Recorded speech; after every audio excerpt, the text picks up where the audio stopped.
So last week we explored this idea of what Blavatsky calls the occult path or occultism, and she explained how it is a path that is dangerous if there is no a foundation of unselfishness and a maturity that allows the person to work based on the perception of whatever is right rather than moved by the ego or the thoughts or emotions. And then she says in this article we are exploring of practical occultism that to give an example of what the rules are traditionally in the East, she's going to provide some of these rules. So she's translating some rules that were used in Tibet, one may presume, while she was being trained there, to show some example of the requirements. So she says to give an approximate idea of the conditions under which alone the study of divine wisdom can be pursued with safety, without danger that divine will give place to black magic, a page is given from the private rules with which every instructor in the East is furnished. The few passages which follow are chosen from amongst some 73 rules, to enumerate which would be useless, as they would be meaningless in Western lands. So she gives about 12 of these 73 rules. We are going to explore only 4 or 5 of them. You can see in her article the rest that have to do more with the conditions under which they study, physical conditions and occult conditions of the environment upon which this kind of work maybe started. I have selected the ones that have to do with the level of maturity in the person that begins to tread this path. So number 6 says, those who desire to acquire the knowledge leading to the siddhis, these are the occult powers, have to renounce to all the vanities of life and of the world, and then follows an enumeration of the siddhis. So you see, this was traditionally in the East, especially in the paths of Raja Yoga and Jnana Yoga, the paths where the spiritual development is important.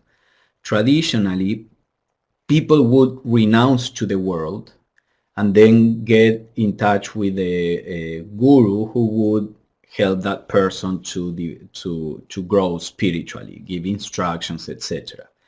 But the having renounced to all the vanities of the world was a preliminary necessity, because a person that is still attached to the world, attached to desires, ambitions, fears, etc., is not mature enough, spiritually speaking, to start working with, as this rule says here, with the development of the siddhis, of these occult powers, as we already discussed last week. Today, some writings from describing some developments of this and the awakening of Kundalini and the development of different psychic powers have been freely given in the West, normally with no warning to the prerequisites that are necessary so that things go in the right way. And then people think that they can live a life that is full of desires and ambition and fear, as I say, and yet work safely on developing these powers, which of course the motivation to develop these powers is in one way or the other the same motivations for the rest of life, fear or ambition or desire, etc. So this is something that is lost in almost all the teachers that or books that are teaching techniques to develop these powers. Then the next one says because this is about the guru teaching a group of disciples working together. The previous rules that we are not exploring here talk a little about that. And then it says, the next one says, none can feel the difference between himself and his fellow students, such as I'm the wisest, I am more holy and pleasing to the teacher or in my community than my brother, etc., and remain an upasaka. Upasaka is a disciple, a student. You see, it says no person can remain a disciple when we deal with the occult path that has these kind of thoughts. And we can see this is very common around spiritual teachers or so-called spiritual teachers, how much jealousy is frequently among the followers.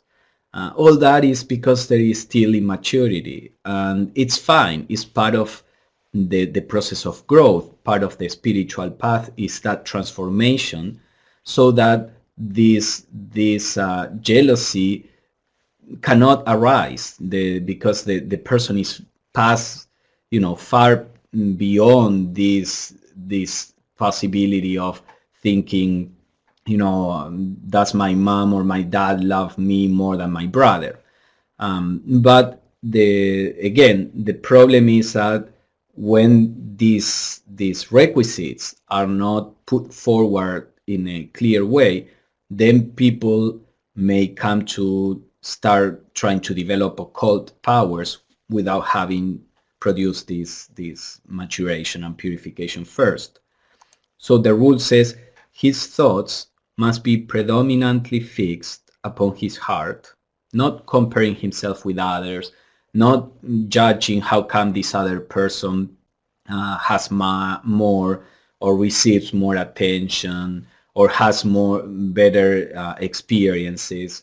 All that again is part of the work we have to do, the preliminary work during the spiritual path, which is preliminary but far more difficult than the occult path or the occult work later in that regard. So the thoughts have to be predominantly fixed in our hearts, chasing therefrom every hostile thought to any living being. So you see, there we have a very practical piece of advice. Just make sure that no hostile thought to other living beings come into your heart. And it says, the heart must be full of the feeling of its non-separateness from the rest of beings as from all in nature. Otherwise, no success can follow. So this idea of the perception of non-separateness has to be part of our regular attitude, or the regular attitude of the person ready to walk the occult path. Then this one is a more physical rule: no animal food or whatever kind, nothing that has life in it. I would say animal life in it is probably what this means, should be taken by the disciple. No wine, nor no spirits or opium should be used, for these are like the lamayin, evil spirits, who fasten upon the unwary, they devour the understanding.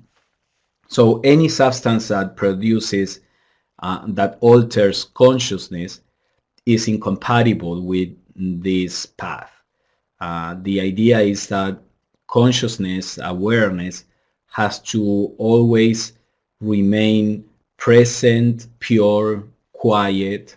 So we have seen in previous classes how there are different methods by which we can artificially alter our consciousness, but that is not the method of development of these paths, because what we are trying to do is to develop certain abilities, not by using a trick and altering our brain and our organism, but by the soul learning how to use those faculties in a healthy and sober body. So these are parts of very strict rules, especially when a person begins to work in the occult path. Then another one says meditation, abstinence in all, the observation of moral duties, gentle thoughts, good deeds and kind words, as goodwill to all, an entire oblivion of self, are the most efficacious means of obtaining knowledge and preparing for the reception of higher wisdom. So you see, this is also very interesting. She's talking about the most efficacious means of obtaining knowledge and eventually be able to be a vessel of the divine wisdom that is our true essence, for the divine wisdom to begin to operate in us. And you see that the means that these rules give, I mean, Blavatsky is just translating these rules, is meditation, a certain sense of austerity, not indulgence in all kinds of things just to make our life pleasant, which doesn't mean to go to the extreme of trying to make our life unpleasant. It's just, that we don't live for the main purpose of making our life pleasant and making things to make us feel good. Moral duties, gentle thoughts, good deeds, kind words, goodwill, and self-forgetfulness, leaving the ego aside. These are the means to obtain wisdom. All the rest, yes, it is necessary, but these are the things that actually prepare the ground so that the wisdom can operate through us.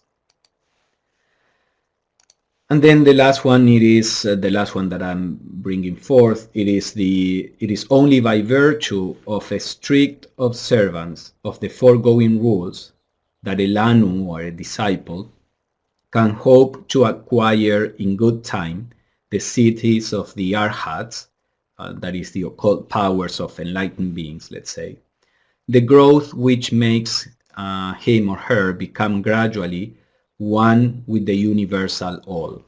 So you see, the ultimate aim is to gradually become one with the universal all.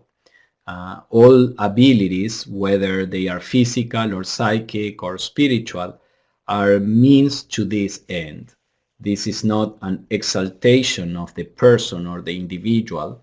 This is a process of realizing that the individual is a passing manifestation of the one all, and that we are that wholeness, not this particular individual. And then in a later article that a person sent some questions about this article that Blavatsky had published, and then Blavatsky says something that I think is interesting to keep in mind in connection to this. She says, chelaship, discipleship, especially during the earlier probationary period. Remember, I said that before the person is taught to develop these things, there is a probationary period. And this comes after a person has worked to a large extent in this spiritual transformation. When a master thinks that this person may be ready, if the person is willing to use all this to help the world, then there is a probationary period where that person is educated but also tested by life. And during this period, discipleship, Blavatsky says, is a state of mind rather than a life according to hard and fast rules on the physical plane. These rules pertain, the rules that we just saw that she published in the previous article, she says, pertain properly to a later stage, that of actual occult training and the development of occult powers and insight. So if you read the article, you will see that there are some rules that are very strict even on the physical plane. You cannot do this or that, or things that are quite restrictive. So a person said, how can we live in the world and follow these rules? So she says here, Well, these rules pertain to a later stage when we actually begin to develop these powers. The stage that is useful for us is the part of the spiritual transformation that we are talking about, and even during the probationary period, what matters is how we face the difficulties in life. This is why it is a state of mind. And there are no fixed rules like the ones that she's talking about. However, she says, these rules indicate the mode of life which ought to be followed by all aspirants so far as practicable, since it is the most helpful to them in their aspirations. So she says, take these rules and apply them to your life as far as it is practicable, as it is doable, which is partly of what I try to do today. I selected the rules that we can start working with them. We may not be able to follow them perfectly. Once we can follow them perfectly, then we are ready for that stage. But they are good ideals for us to start trying to little by little move closer to living in this way. And this is, as Blavatsky says, a good model for us to follow our daily life, in our daily life, as far as this is possible.